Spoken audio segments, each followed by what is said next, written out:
Baik, bismillahirrahmanirrahim. Assalamualaikum warahmatullahi wabarakatuh.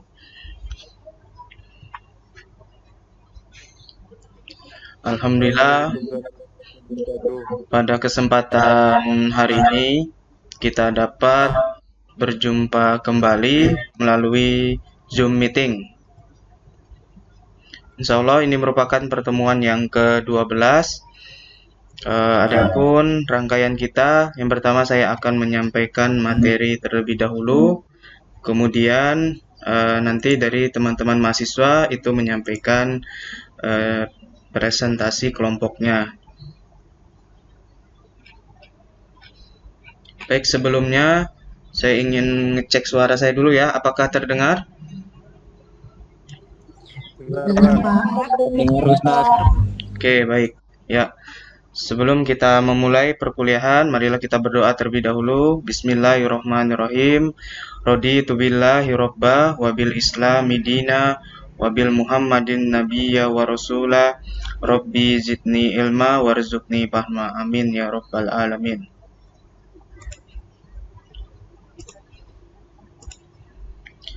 Baik, materi kita terkait Pancasila sebagai paradigma kehidupan bermasyarakat, berbangsa, dan bernegara.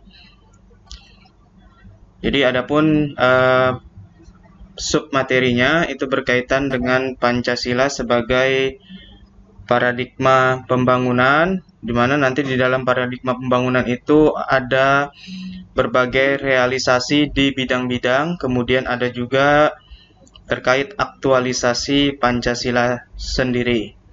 Nah, yang pertama adalah berkaitan dengan suatu paradigma.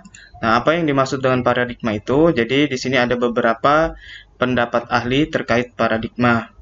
Yang pertama adalah dari Thomas S. Kuhn. Ia menyatakan bahwa paradigma merupakan sumber nilai sehingga dapat menjadi sumber hukum, kemudian juga dapat dijadikan sebagai suatu cara atau metode, serta dapat diterapkan atau sebagai penerapan dalam ilmu pengetahuan yang nantinya itu dapat menentukan sifat, kemudian ciri, serta karakter dari ilmu pengetahuan itu. Kemudian ada George Ritzer. Paradigma adalah suatu pandangan fundamental tentang pokok persoalan dalam suatu cabang ilmu pengetahuan. Nah, kemudian Al-Marsudi menyatakan bahwa kalau paradigma ialah cara pandang, nilai-nilai, metode-metode, prinsip dasar, atau cara sekelompok orang untuk memecahkan permasalahan. Nah, jadi kalau kita ambil di sini suatu kesimpulan bahwa paradigma itu bagaimana sebagai cara atau metode ketika kita itu menghadapi suatu persoalan atau permasalahan dalam kehidupan bermasyarakat, berbangsa, dan bernegara. Baik, yang berikutnya adalah Pancasila sebagai paradigma pembangunan. Nah, secara filosofis, Pancasila sebagai paradigma pembangunan nasional itu mengandung bahwa segala aspek pembangunan nasional itu harus didasari pada hakikat nilai-nilai Pancasila. Nah, itu merupakan suatu konsekuensinya. Kemudian di sini kalau kita perhatikan dalam pembukaan Undang-Undang Dasar 1945 bahwa terdapat beberapa tujuan dalam kita berbangsa, bermasyarakat, serta bernegara. Yang pertama adalah tujuan khusus atau nasional bahwa memiliki yang namanya memajukan kesejahteraan umum dan mencerdaskan kehidupan bangsa. Kemudian kalau dalam kaitannya dengan internasional, itu ikut melaksanakan ketertiban dunia yang berdasarkan kemerdekaan, perdamaian abadi, dan keadilan sosial. Nah, adapun khususnya berkaitan dengan tujuan dari negara tersebut itu adalah melindungi segenap bangsa dan seluruh tumpah darah Indonesia. Ini adalah Pancasila sebagai paradigma pembangunan yang umum. Nah, lalu kita akan lebih khususkan. Yang pertama adalah Pancasila sebagai paradigma pembangunan di bidang politik. Jadi kalau meletakkan nilai-nilai yang terkandung dalam Pancasila itu, maka itu dikatakan sebagai sumber nilai politik. Nah, ini khususnya di bidang politik. Kemudian acuannya itu adalah pada sila yang keempat, di mana semua bentuk penyelenggaraan maupun juga praktik-praktik politik itu harus berkembang atas dasar atau asas berkaitan dengan kerakyatan. Nah, kita sebagai warga negara yang juga merupakan penyelenggara ataupun juga pelaku dari politik itu harus mampu menempatkan yang namanya suatu kekuasaan tertingginya sebagai warga negara Indonesia yang menganut sebagai sistem politik demokrasi, yaitu adalah dari rakyat, oleh rakyat, dan untuk rakyat. Kemudian ada Pancasila sebagai paradigma pembangunan di bidang hukum. Nah, di sini bahwa pada sumbernya dikatakan ketetapan MPRS nomor 20 MPRS 1966 bahwa Pancasila merupakan sumber dari segala sumber hukum. Nah, artinya bahwa semua peraturan undang-undangan itu tidak boleh bertentangan dengan nilai-nilai Pancasila yang telah ditetapkan sebagai dasar negara. Kemudian berkaitan dengan Pancasila tadi, maka ada yang namanya pembukaan Undang-Undang Dasar 1945, bahwa itu tidak boleh diubah oleh siapapun, termasuk dari MPR, karena didasarkan pada pasal 3 dan pasal 37. Karena mengubah isi pembukaan itu berarti melakukan suatu pembubaran negara.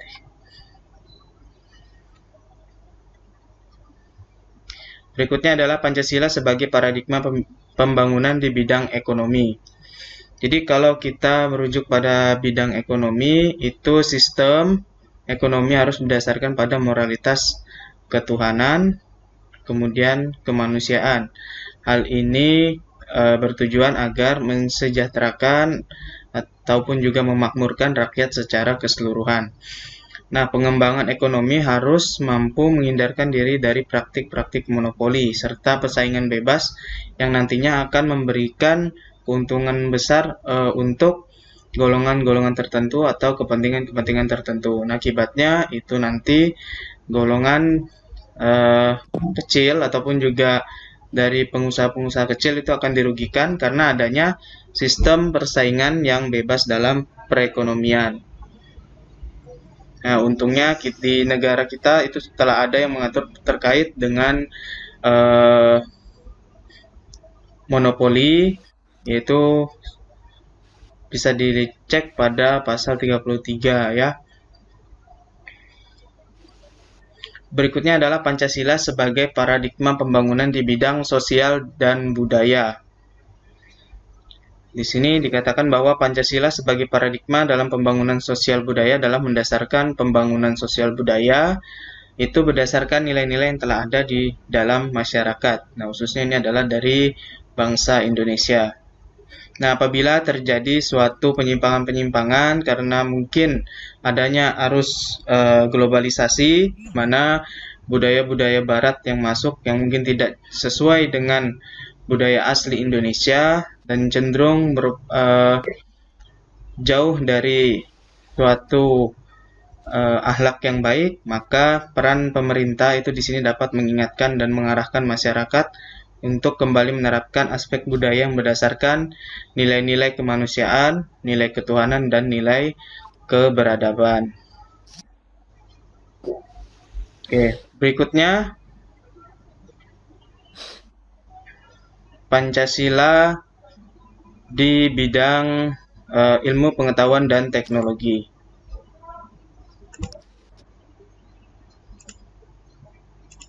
Oke, jadi maknanya setiap nilai-nilai Pancasila atau sila-sila dari Pancasila itu memiliki peran di bidang iptek, khususnya dalam paradigma pembangunan. Yang pertama, sila ketuhanan yang Maha Esa, Itu artinya iptek tidak hanya memikirkan apa yang ditemukan, dibuktikan, dan diciptakan, tetapi juga harus dipertimbangkan maksud-maksudnya dan akibatnya, apakah merugikan manusia dan alam sekitarnya. Nah, walaupun kita diberikan suatu akal pikiran yang sangat luas, tetapi juga perlu memikirkan dampak yang akan dihasilkan dari produk-produk iptek. Kemudian sila kemanusiaan yang adil dan beradab memberikan dasar moralitas bahwa pengembangan iptek haruslah bersikap beradab. Kemudian pengembangan iptek yang merugikan tidak akan mewujudkan tujuan sebenarnya iptek, yaitu kesejahteraan. Nah, jadi di sini tentunya juga harus memperhatikan adab-adab ya yang berkembang di masyarakat, bahwa iptek itu juga tidak boleh yang namanya semena-mena atau sebebas-bebasnya. Tetap ada rambu-rambu ataupun juga aturan-aturan yang mesti dipatuhi maupun ditaati. Kemudian sila persatuan Indonesia memberikan arti bahwa pengembangan iptek hendaknya dapat menumbuhkan rasa nasionalisme, sehingga mengembangkan iptek dapat memunculkan persatuan. Nah, ini rasanya sudah jelas ya, kalau kita menggunakan IT itu barangkali seperti di sosial media itu buatlah yang positif sehingga adanya rasa nasionalisme, sehingga ini sangat bagus untuk meminimalisir yang namanya disintegrasi bangsa. Nah, kemudian yang keempat, sila kerakyatan yang dipimpin oleh hikmat kebijaksanaan dalam permusyawaratan perwakilan. Jadi ini mengembangkan iptek itu juga dilaksanakan secara demokratis, tidak hanya politik ya yang demokratis, tetapi untuk iptek itu juga ada demokratis. Nah, artinya setiap individu bebas dalam melakukan pengembangan iptek. Para pengembang iptek harus bersikap terbuka, artinya itu bisa dikritik, dikaji, diberikan saran, masukan, agar yang dihasilkan itu memang benar-benar bermanfaat bagi orang yang banyak, ataupun juga tidak berdampak yang buruk seperti itu. Nah, kemudian berkaitan demokratis di dalam iptek itu, semakin banyak dikaji, maka tentunya akan semakin bagus produk yang dihasilkan. Tentunya dibandingkan berdasarkan teori-teori ataupun ilmu pengetahuan yang telah dimiliki. Kemudian yang kelima, sila keadilan sosial bagi seluruh rakyat Indonesia memberikan arti bahwa pengembangan iptek harus menjaga keseimbangan keadilan dalam kehidupan kemanusiaan.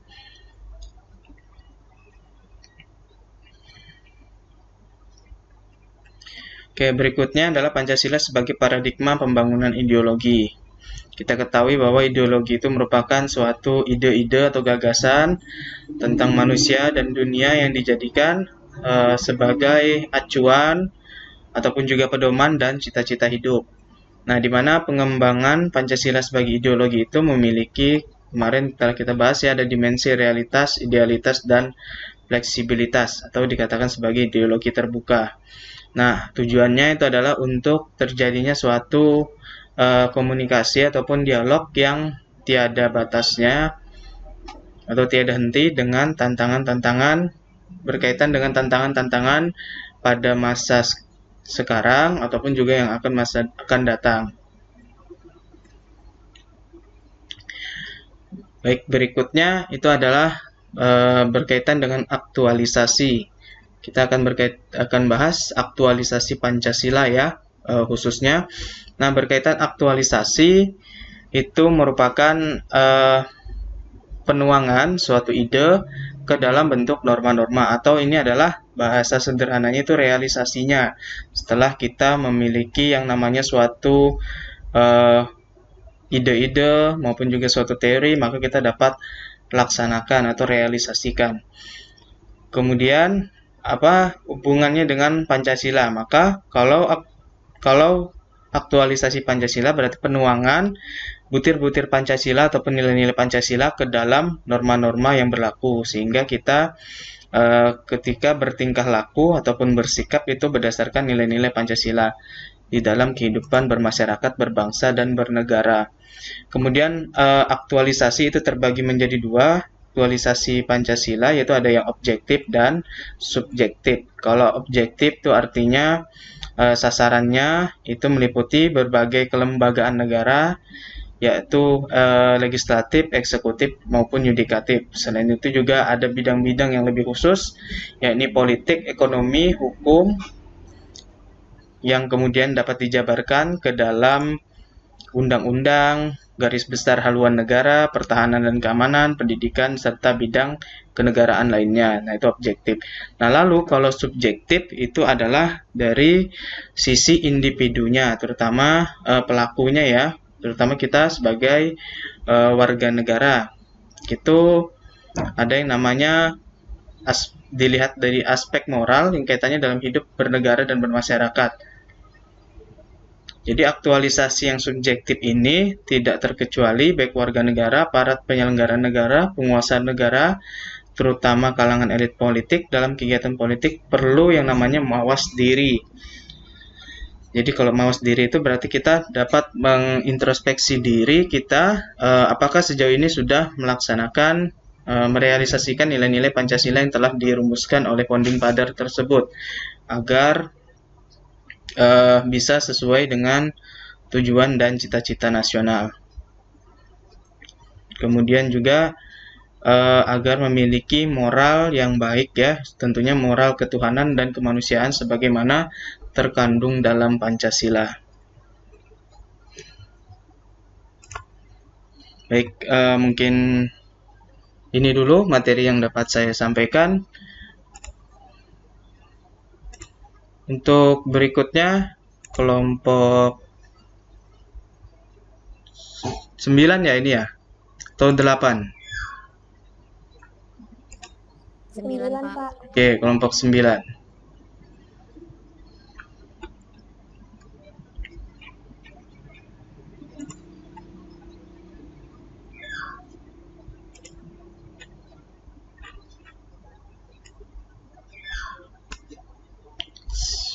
Yang share screen siapa? Saya, Pak. Herni. Iya, Pak. Oke.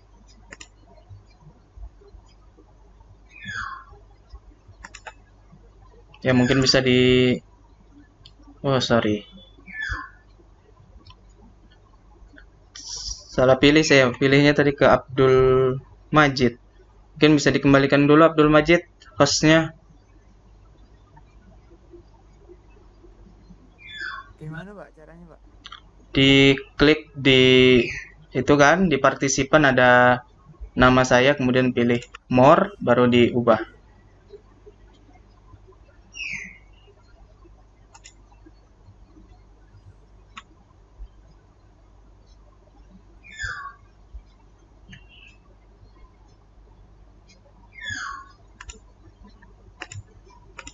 Bisa diulang Pak?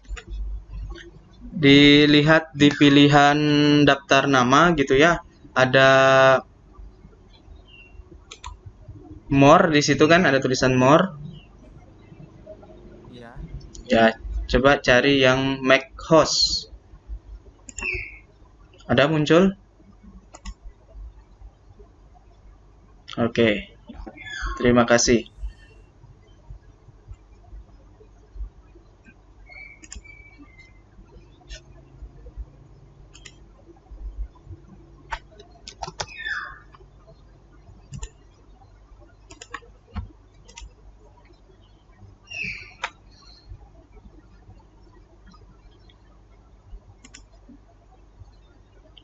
Ya, mungkin bisa dicoba Herni.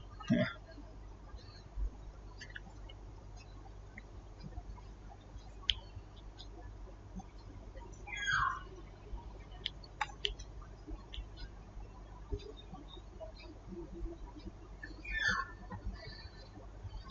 Baik, berikutnya saya serahkan ke kelompok 9 ya.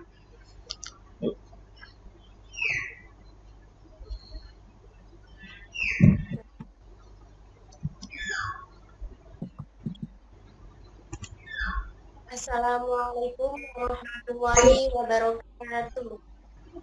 Waalaikumsalam warahmatullahi wabarakatuh. Pertama-tama, marilah kita panjatkan puji syukur kita kepada Allah Subhanahu wa Ta'ala yang telah memberikan rahmat, kesehatan, dan keselamatan sehingga kita dapat berkumpul di ruang Zoom ini dalam keadaan sehat walafiat. Perkenalkan, saya Nurul Amelia sebagai moderator pada hari ini sekaligus membimbing jalannya diskusi ini. Adapun anggota kelompok saya adalah Herminendra, Nelmayanti, dan Nursyifa Robiati. Adapun topik yang kami bahas adalah Pancasila sebagai paradigma kehidupan dalam bermasyarakat, berbangsa, dan bernegara.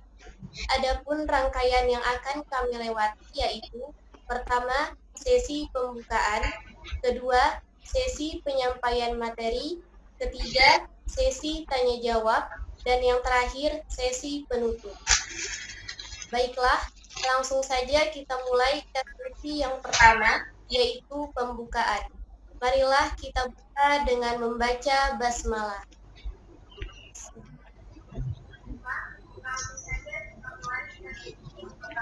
Selanjutnya, sesi kedua yaitu penyampaian materi. Saya persilahkan kepada Saudari Nelmayanti untuk membacakan materi yang pertama. Baik, terima kasih moderator. Yang pertama saya akan menjelaskan pengertian paradigma. Kata paradigma berasal dari bahasa Inggris paradig yang berarti model, pola, atau contoh.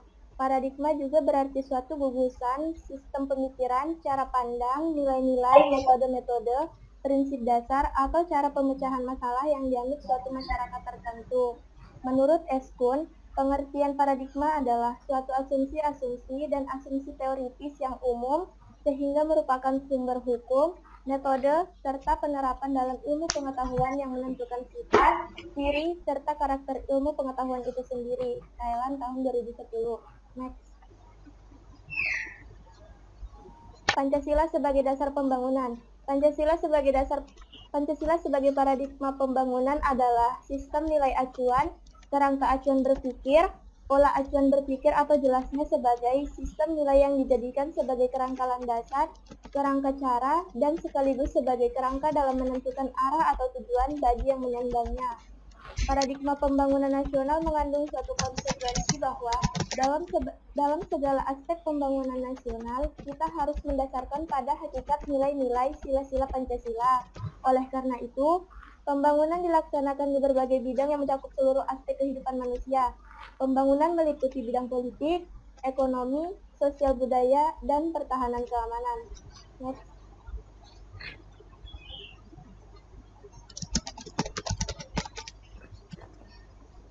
Pancasila sebagai paradigma reformasi. Yang pertama, gerakan reformasi. Gerakan reformasi sebagai suatu upaya untuk menata ulang dengan melakukan perubahan-perubahan sebagai realisasi kedinamisan dan keterbukaan Pancasila dalam kebijaksanaan dan penyelenggaraan negara. Yang kedua, Pancasila sebagai paradigma reformasi hukum. Dasar yuridisnya adalah Stat nomor 20/MPRS/1966 yang menyatakan bahwa Pancasila sebagai sumber hukum di Indonesia yang berarti sebagai sumber produk serta proses penegakan hukum di Indonesia. Materi selanjutnya akan disampaikan oleh Nursyifa Robiati.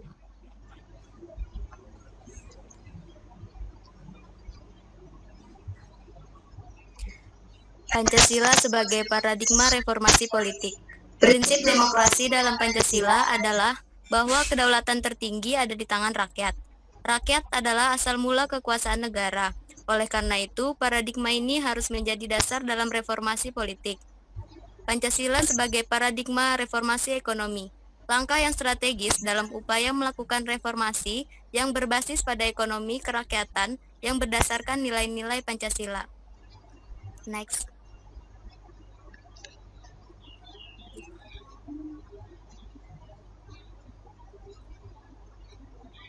Aktualisasi Pancasila. Aktualisasi Pancasila dibagi menjadi dua macam, yaitu aktualisasi Pancasila objektif dan aktualisasi Pancasila subjektif. Aktualisasi Pancasila objektif yaitu aktualisasi Pancasila dalam berbagai bidang kehidupan kenegaraan yang meliputi kelembagaan negara antara lain legislatif, eksekutif, maupun yudikatif. Adapun aktualisasi Pancasila subjektif adalah aktualisasi Pancasila pada setiap individu terutama dalam aspek moral dalam kaitannya dengan hidup negara dan masyarakat.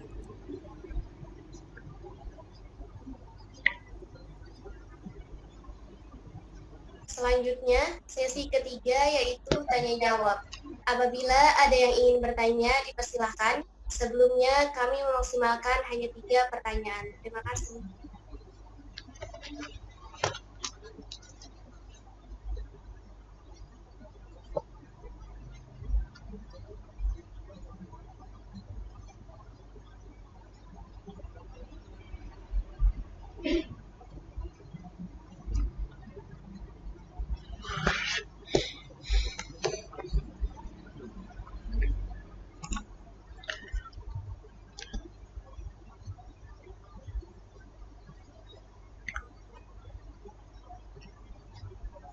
Baik, barangkali teman-teman mahasiswa bisa menuliskan pertanyaan-pertanyaannya melalui WhatsApp dulu ya.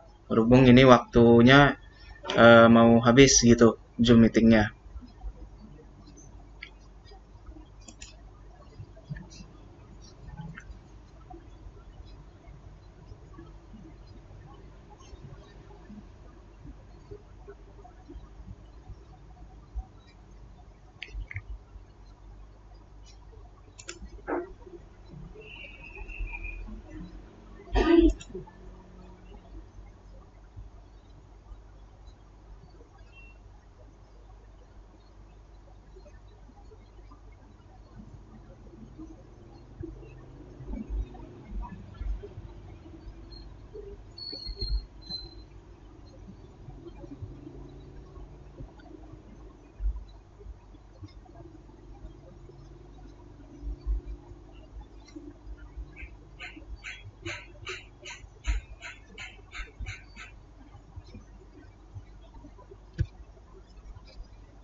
Baik, untuk kelompok 9 bisa diambil alih lagi ya.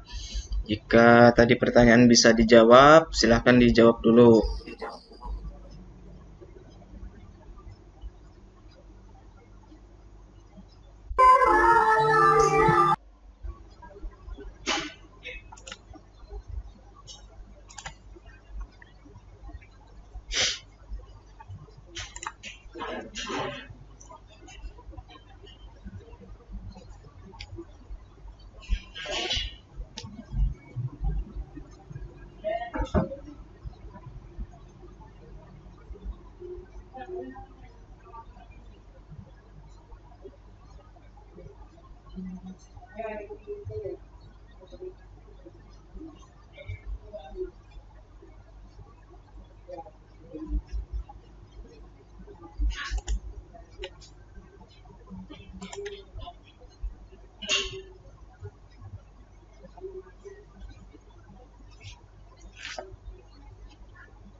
Baik, saya akan menjawab pertanyaan dari Anuria Syahrani. Apa contoh perubahan-perubahan sebagai realisasi kedinamisan dalam gerakan reformasi? Sebagai ideologi yang bersifat terbuka dan dinamis, nilai-nilai dasar yang terkandung dalam Pancasila tentu bersifat abadi, tetapi dalam mengaplikasikan atau penjabarannya harus bersifat dinamis sesuai dengan perkembangan dan dinamika masyarakat Indonesia. Contohnya itu, salah satu perubahan besar yang terjadi pasca reformasi adalah pembatasan kekuasaan presiden. Pada era Orde Baru, Soeharto dapat dipilih berkali-kali sebagai presiden tanpa ada periode pembatasan, namun sekarang hanya dapat dipilih dan dipilih dengan pembatasan waktu yaitu 5 tahun sekali. Apakah dapat diterima?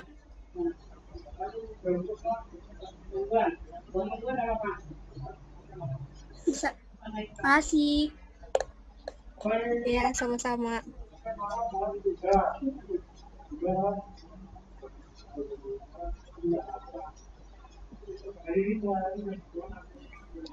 Masih boleh nanya, Kak? Udah. Boleh. Pancasila, contoh dari Pancasila sebagai paradigma pembangunan nasional itu seperti apa? Terima kasih.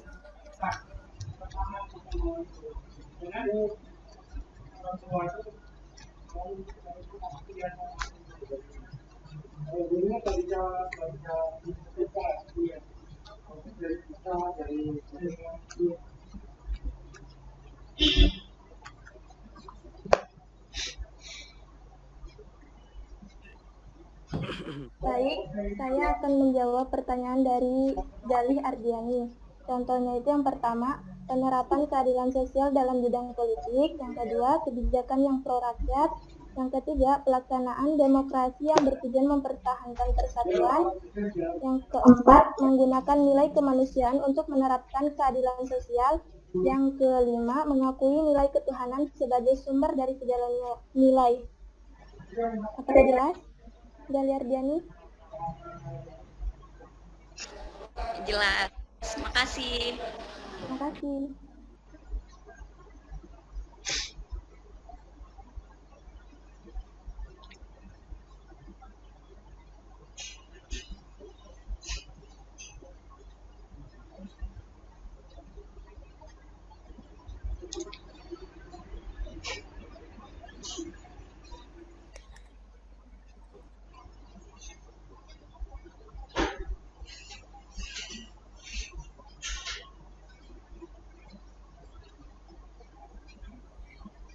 Baik, saya akan menjawab pertanyaan dari Rodia. Pertanyaannya, bagaimana hal-hal yang mencerminkan Pancasila sebagai paradigma dalam pembangunan politik?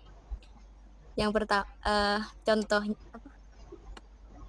yaitu penerapan keadilan sosial dalam bidang politik. Berarti bahwa semua rakyat Indonesia mempunyai hak dan kewajiban yang sama dalam dunia politik Indonesia. Seluruh rakyat Indonesia berhak dan wajib menunjukkan usaha. Contohnya partisipasi masyarakat.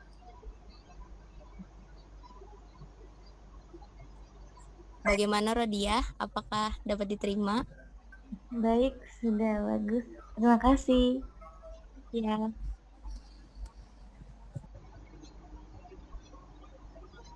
Baik, terima kasih untuk teman-teman yang sudah bertanya. Selanjutnya, saya akan membacakan kesimpulan dari hasil presentasi kami, yaitu Pancasila sebagai paradigma dapat dikonotasikan sebagai kerangka berpikir, sumber nilai, dan orientasi dasar, sumber asas serta arah dan tujuan dari suatu perkembangan, perubahan, serta proses. Paradigma pembangunan nasional mengandung suatu konsekuensi bahwa dalam segala aspek pembangunan nasional, kita harus mendasarkan pada hakikat nilai-nilai sila-sila Pancasila. Oleh karena itu, pembangunan dilaksanakan di berbagai bidang yang mencakup seluruh aspek kehidupan manusia. Pembangunan meliputi bidang politik, ekonomi, sosial budaya, dan pertahanan keamanan. Reformasi adalah menata kehidupan bangsa dan negara dalam suatu sistem negara di bawah nilai-nilai Pancasila, bukan menghancurkan dan membubarkan bangsa dan negara Indonesia. Pancasila sebagai paradigma reformasi terdiri dari gerakan reformasi, hukum, politik, dan ekonomi. Aktualisasi Pancasila dapat dibedakan atas dua macam, yaitu aktualisasi objektif dan aktualisasi subjektif. Baik, selanjutnya memasuki sesi terakhir yaitu penutup. Demikianlah presentasi dari kelompok kami. Marilah kita bersama-sama mengucapkan hamdalah. Alhamdulillahirrahmanirrahim. Saya sebagai moderator mohon maaf atas kekurangan dari presentasi kami dan terima kasih untuk perhatiannya dari teman-teman semua. Wallahu muwaffiq ila aqwamit thoriq. Wassalamualaikum warahmatullahi wabarakatuh. Waalaikumsalam warahmatullahi wabarakatuh. Baik, alhamdulillah telah berjalan lancar ya diskusi dan presentasi pada hari ini. Barangkali cukup ya pertemuan kita pada hari ini. Saya rasa sudah jelas apa yang telah didiskusikan dan dipresentasikan. Kita akan berjumpa kembali besok Senin ya, sesuai dengan jadwal. Nah, memang karena sedang mendekati ujian akhir semester, yaitu dimana kalau edaran dari fakultas itu tanggal 16 Desember sudah harus terakhir, maka tanggal 17 Desember ini sudah mulai UAS, maka memang harus dikebut gitu ya. Nah, jadi memang kalau perkuliahan itu seperti ini. Ya mau tidak mau memang harus diluangkan gitu ya waktu hari Minggu atau Ahad ini. Ya, itu namanya demi kebaikan kita semua ya. Namanya ini untuk menuntut ilmu kan tidak masalah. Kecuali kalau kita yang tidak bermanfaat mungkin ya itu tidak perlu gitu ya. Ya, mungkin itu saja ya yang dapat saya sampaikan. Nanti tolong di barcode-nya diisi. Kemudian gini, setiap mungkin dari teman-teman mahasiswa semua yang ada bermasalah barcode, yang terpenting kalian harus scan dulu. Jika memang ada masalah itu nanti ditulis saja di kemarin di Google Classroom ya. Nah, biasanya itu walaupun nanti laporannya di saku kalian itu tidak ada, tetapi kalau di saku saya biasanya itu ada gitu. Ya, sejauh ini saya rasa yang melaporkan itu ada semua gitu laporannya. Artinya terbaca bahwa keterangannya itu hadir. Ada pertanyaan dulu?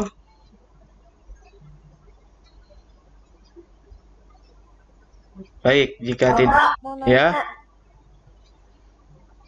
Kalau misalnya kita hadir di kelas tapi lupa ngebaket gimana Pak? Hadir di kelas.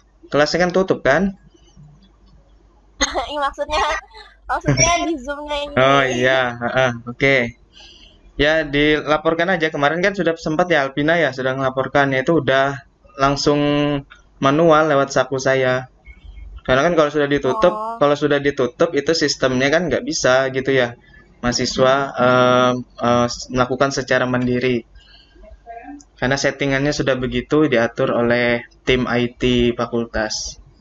Nah, cuman memang kendala-kendala itu masih pasti ada karena kan namanya sistem kita itu kan masih terus di-upgrade ya, diperbarui, belum sempurna.